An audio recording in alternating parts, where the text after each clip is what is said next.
as in a live trial, we came at the moment he stepped off the stand on cross-examination. There's about 6 more witnesses to go. So they're switching up witnesses. And that lets me bring in my guest of the afternoon, or one of them, Ecleynne Mercy from Georgia. How are you, my friend Ecleynne Mercy?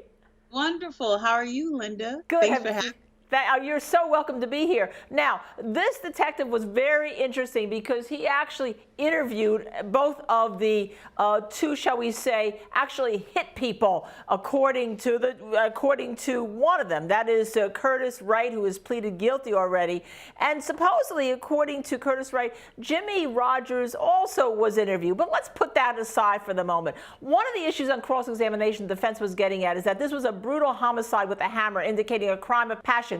Do you think a defense of that would be successful to say, hey, it's a crime of passion, therefore it can't be my client, the person who's supposedly a hit person? Well, I mean, in the world of Law and Order, SVU and CSI Miami, to really make, like, romanticize the facts, it may help the defendant. You know, to being bludgeoned to death by a hammer, it is a crime of passion. It's not a hitman type style. So it may work depending on what type of jury they have.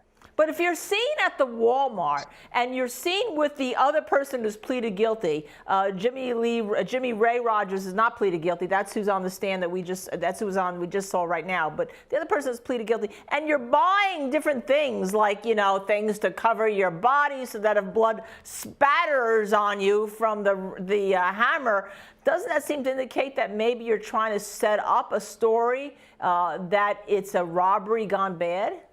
Yeah, I mean, it's a defense. Is it a good defense? I don't think so. The facts does not help him at all. Rodgers, the facts here are pretty damning, but, you know, to try to wedge in the reasonable doubt, I think that the defense has to do whatever they can. And if they can say that, hey, it's a crime of passion and not a crime of, you know, it's not a hit for hire, maybe a juror, at least one, can agree. Well, let's go in because there's a new witness on the stand. Let's listen to who this is. Okay, so that was a very quick cross-examination of Mr. Levinsky, the friend of Curtis Wayne Wright, and also was at the wedding of him to his wife Angie, where he met Mark Sievers. Let me bring my new guest in to talk with Ecleynne Mercy. This is, you know him well, Gene Rossi. Gene, I feel like I'm like an old Johnny Carson introducing you. Here we are at Ecleynne Mercy, as you know.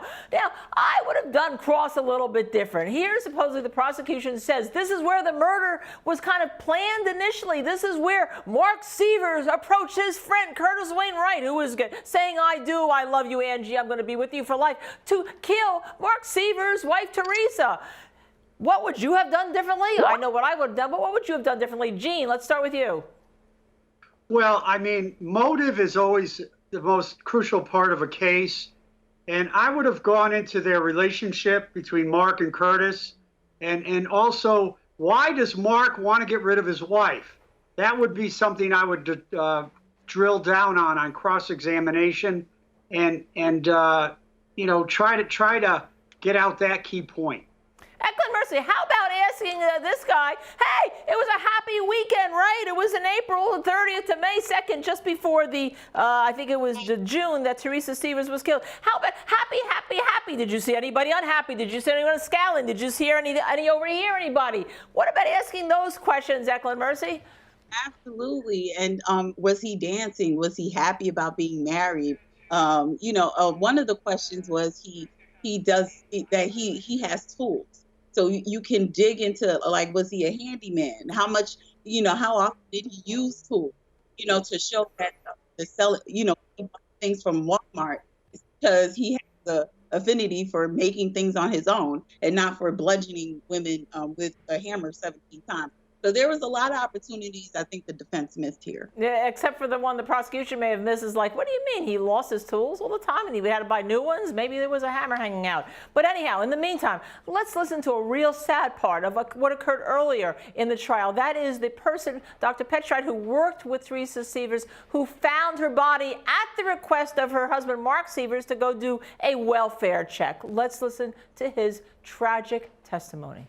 Okay, so this is some juicy stuff to bring Ecleynne Mercy and Gene Rossi in to discuss. Yeah. There's a 20 sometimes she's hit, or 17 times, whatever it is, it doesn't matter. She is slaughtered in the head with the hammer. If you're the person doing that, don't you take the hammer with you, Ecleynne Mercy?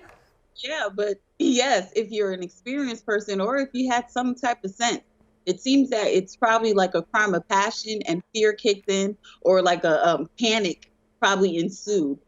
So they weren't, whoever did it wasn't a professional. To leave the actual murder weapon at the scene, any TV show can tell you not to do that. So you're not dealing with professionals. So we're dealing with people who are pretty much amateurs at this, and it just doesn't look good for the defense at this point. Well, Gene Rossi, I could make the other argument. I could make that this was absolutely professional because they want to set up making it look like a crime of passion or a robbery, but then forget to take the things you normally take in a robbery, like a gun, like money, like any valuables. So that I could make the other argument like the crime scene, actually the detective who also looked at the crime scene, Detective Levitt, did earlier. What about you?